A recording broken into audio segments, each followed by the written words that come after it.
नमस्कार दोस्तों, स्वागत है आपका एमएम मैजिक मैथ पर।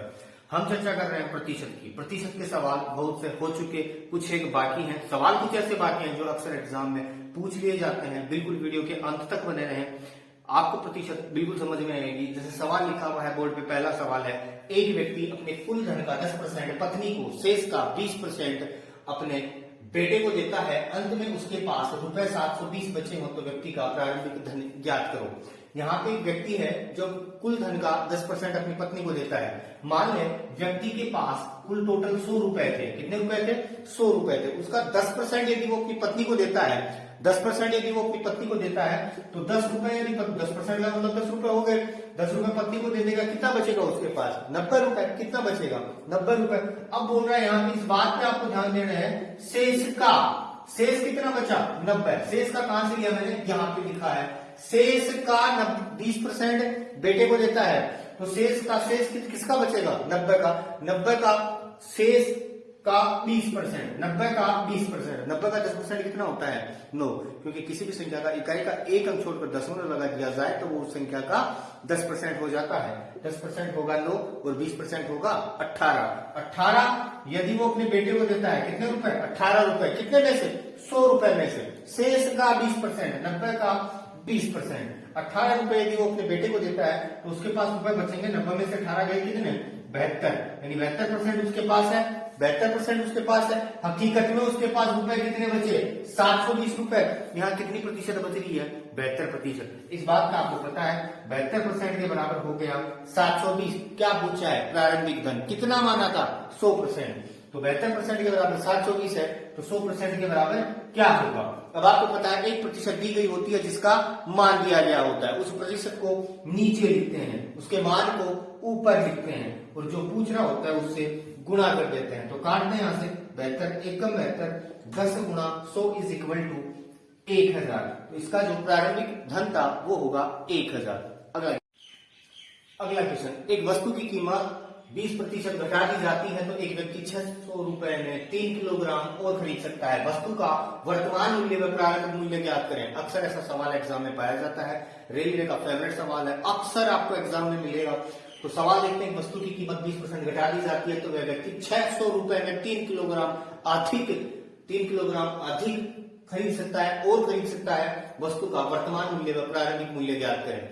सवाल की तरफ ध्यान दें। आप जिस भी तरीके से करते हो वो अच्छा तरीका होगा, लेकिन देखते ही आपको सवाल का जवाब आए ऐसा तरीका हम आपको बताते हैं। थोड़ा सा फोकस करें कि व्यक्ति 600 रुपए में कब? जब 20% घटा दी जाती है तो 3 किलोग्राम चीनी या कोई सामान है वो और खरीद सकता है। तो यहाँ पे आप कुछ नहीं करना, जो व्यक्ति रुपए की बात होती है, किसकी बात होती है? धन की। कितने रुपए में? 600 रुपए में।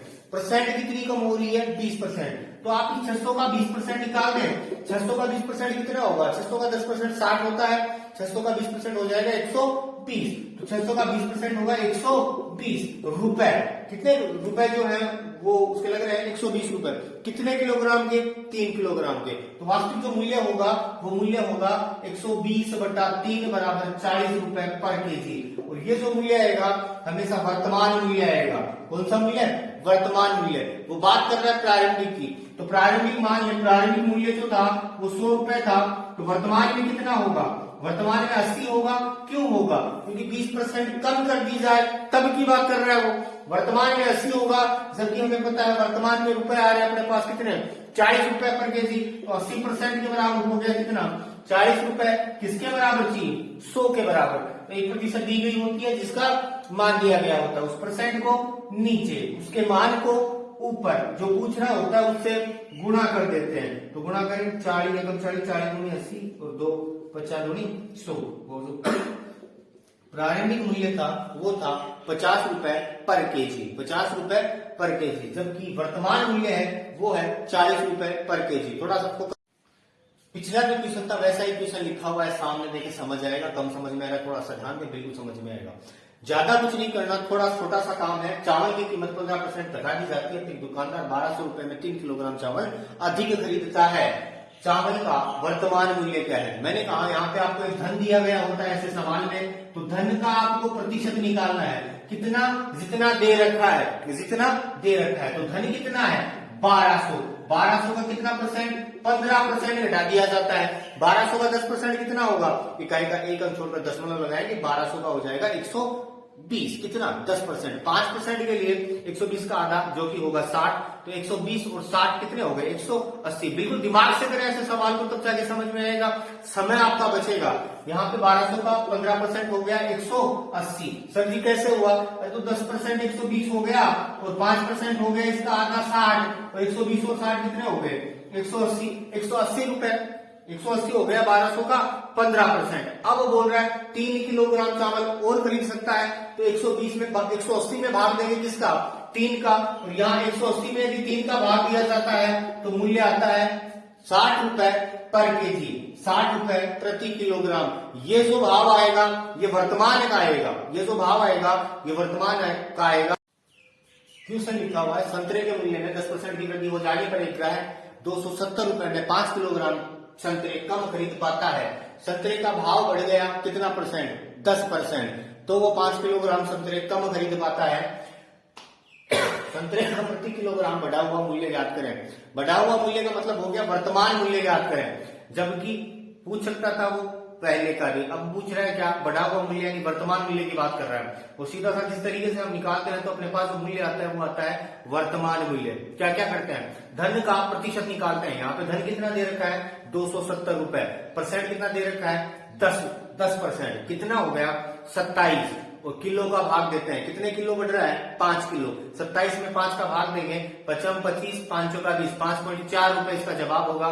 क्वेश्चन देखते ही सवाल सोल्व होना चाहिए। चलो देखते हैं, संतरे के मूल्य में 10% की वृद्धि हो जाने पर ग्राहक 270 रुपए में 5 किलोग्राम संतरे कम खरीद पाता है, तो संतरे का प्रति किलोग्राम बढ़ा हुआ मूल्य ज्ञात करें। यहाँ पे देखें 270, धन का प्रतिशत निकालते हैं, कितना, जितना दे रखा है उसने 10%, जो कि कितना हो गया 27, भाग देंगे किसका, जितना किलोग्राम कम या अधिक आता है उसका। 27 में 5 का भाग देंगे, 55 25, 5 का 20, किस प्रकार है 27 में भाग दिया 5 का, 55 25, नीचे बच गया 2.0, 5 का 20, नीचे ये जो बढ़ा हुआ मूल्य है वो है 5.4 रुपए पर केजी, 5.4 रुपए पर केजी। एक ऐसा ही सवाल और देखें, फिर आगे बढ़ते हैं। क्वेश्चन लिखा हुआ है चीनी के मूल्य में 20% की कमी होने से कोई उपभोक्ता 120 रुपए में 3 किलोग्राम चीनी अधिक खरीद सकता है। चीनी का प्रारंभिक मूल्य प्रति किलोग्राम है। वीडियो को एक बार रोक के क्वेश्चन खुद बनाए, ऐसे वाले क्वेश्चन अभी आपने बनाए हैं। आशा करता हूं आपने क्वेश्चन बनाया होगा, समझ में आ रहा होगा, नहीं आ रहा बिल्कुल ध्यान से देखें, समझ आएगा। यहाँ पे देखें चीनी के मूल्य में 20% की कमी होने से कोई उपभोक्ता 120 रुपए में 3 किलोग्राम चीनी अधिक खरीद। क्या किया हमने अब तक किया, धन का प्रतिशत निकाला, कितना, जितना दे रखा है, तो 120 का 20% कितना होगा 12 दूनी 24 रुपए, कितना होगा 120 का 10% होगा 12, तो 20% होगा 12 दूनी 24। अब कह रहा है 3 किलोग्राम चीनी अधिक खरीद सकता है। अब मैं 24 में भाग दूंगा किसका, किलोग्राम का, तो 24 में भाग दिया 3 का, तो मान कितना आ गया 8। ये जो 8 रुपए पर केजी है ये वर्तमान मूल्य है। कौन सा मूल्य है, वर्तमान मूल्य। वो पूछ रहा प्रारंभिक मूल्य क्या था, तो मान लें प्रारंभिक मूल्य 100 रुपए था, 100 रुपए पर केजी था। अब किसकी कमी हो रही है, 20% की कमी हो रही है। पहले 100 था, 20% की कमी हो रही है, अब कितना होगा 80 होगा। यहाँ पे लिख दिया आपने 80, जबकि वर्तमान में दे रखा है भाव कितना 8 का, 80 के बराबर कितना हो गया 8। किसके बराबर चाहिए 100 के बराबर। 1% दी गई होती है जिसका मान दिया गया होता है, उस परसेंट को नीचे उसके मान को ऊपर जो पूछ रहा होता है उससे गुणा कर देते हैं, काट दें 0 0, 8 से 8 गया, कितने रुपए हो गया 10 रुपए पर केजी। आशा करता हूँ समझ में आ रहा होगा। एक बार ध्यान से देखें हुआ क्या, ये कह रहा है 120 रुपए में हो क्या रहा है सवाल में, 120 रुपए में 3 किलोग्राम चीनी अधिक खरीद सकता है। यानी कि यदि 8 के भाव से होता, 8 रुपए पर केजी के भाव से यहाँ पे होता, तो 120 रुपए में कितनी किलोग्राम चीनी होती। 120 में 8 का भाग देते, 8 1 8, 8 पंजू 40, कितने किलोग्राम 15 किलोग्राम। जबकि पहले भाव कितना था 10 का, तो 120 में 10 के भाव से कितने किलोग्राम चीनी खरीदी जा रही थी 12 किलोग्राम। जब भाव 20% की कमी हुई, 20% की कमी हुई, तो कितनी किलोग्राम चीनी खरीदी जा रही है 15 किलोग्राम। पहले कितनी खरीदी जा रही थी 12 किलोग्राम। सवाल के जो भाव है वो यहीं जुड़े हुए हैं। आशा करता हूं सवाल समझ में आ रहा होगा। बिल्कुल आगे बढ़ते हैं, अगला क्वेश्चन। क्वेश्चन लिखा हुआ है 8 लीटर पानी जिसमें 40% चीनी है को वाष्पित करके 1.5 लीटर पानी कम कर दिया जाता है, पानी को वाष्पित करके पानी कम कर दिया जाता है। कितना? 1.5 लीटर पानी कम कर दिया जाता है। इस बचे हुए पानी में चीनी की मात्रा कितनी है, कितनी परसेंट चीनी रह जाती है? छोटा सा सवाल है, थोड़ा सा फोकस करें, बिल्कुल समझ में आएगा। तो साथ में चलते हैं, देखें 8 लीटर पानी जिसमें 40% चीनी है, 8 का 40% कितना होगा? 10% होता है 0.8, तो 40 होगा 8 चौक 32, 3.2, 3.2। बिल्कुल पेन न लगा के दिमाग से सोल्व करने की कोशिश करें, आपका समय बचेगा। 3.2% हो गया 40%। क्या है? पानी है, चीनी है। 40% चीनी है, इधर जो मात्रा है वो चीनी की है, इधर जो मात्रा आएगी वो किसकी आएगी? पानी की। 8 लीटर में से 3.2 चीनी है, तो बाकी बचा क्या है? पानी है। कितना बच गया? 4.8। इन दोनों को जोड़ेंगे कितना हो जाएगा? 8, 4 और 3 7, 4 और 3 7, 8 और 2 10, 7 और 1 8। यहाँ पे 3.2 लीटर चीनी है, 4.8 लीटर पानी है। यहां तक की कहानी समझ में आ रही है, तो थोड़ा सा आगे देखें, बिल्कुल समझ में आएगा। चीनी है को वाष्पित करके 1.5 लीटर पानी कम कर दिया जाता है, पानी की मात्रा कम हो जाती है। कितनी? 1.5 लीटर। किसमें से जाएगा? 4.8 में से जाएगा 1.5 लीटर, तो बच जाएगा कितना? 8 में से 5 गए 3, और 4 में से 1 गया 3, 3.3 लीटर। क्या बच रहा है? पानी। अब पूछ रहा है चीनी की मात्रा कितनी है, या चीनी कितनी है? 3.2। किसमें है? मिश्रण में। मिश्रण किस किस का? चीनी का और पानी का। पानी की मात्रा कितनी? 3.3। चीनी की मात्रा कितनी? 3.2। दोनों की मात्रा कितनी? 6.5। 3.2 प्लस 3.3, 6.5। तो 3.2 चीनी की मात्रा है टोटल मिश्रण में से। टोटल मिश्रण कितना है? 6.5। तो 3.2 बटा 6.5 गुना परसेंट की बात कर रहा है। 100 काट दे इनको, दशमलव से दशमलव गया और काटे। 5 एकम 5, 5 3 15 और 5 1 दूनी 10, 20 पंजू 100 और 32 दूनी 64। 640 बटा 13, 640 बटा 13, और 640 में भाग देंगे 13 का, 640 में भाग देंगे 13 का, 13 13 चौक 52, 13 चौका 52, बच गया कितना? 2 1 0, और 13 की 39, 13 चौक 52, 13 नामू 117, नीचे बच गया 3, 49 सही, 3 बटा 13% जो होगी वो क्या होगी? चीनी होगी। चीनी की मात्रा जो होगी वो होगी 49 सही, 3 बटा 13। एक बार सवाल को फिर से रिपीट कर रहा हूँ। चीनी की मात्रा 40% दे रही है, 8 का 40% होगा 3.2, तो बाकी बचा पानी होगा जो कि होगा 4.8, यानी 6 × 48, 60% की बात कर रहा है, 4.8। अब कह रहे हैं उसमें से 1.5 लीटर यानी 1.5 लीटर पानी उड़ा दिया जाए। 4.8 में से 1.5 लीटर हम पानी उड़ाएंगे तो कितना बच जाएगा? 3.3। अब कह रहा है मिश्रण में चीनी की मात्रा कितनी है, तो मिश्रण टोटल कितना हुआ? 3.2 प्लस 3.3, 3.2 प्लस 3.3, 6.5। अब इस मिश्रण में चीनी की जो मात्रा है वो है 3.2, तो 6.5 में 3.2 है, गुणा परसेंट की बात कर रहा है, तो 100 काटा पीटी की जवाब आ रहा है 49 सही, 3 बटा 13। अगला सवाल देखें।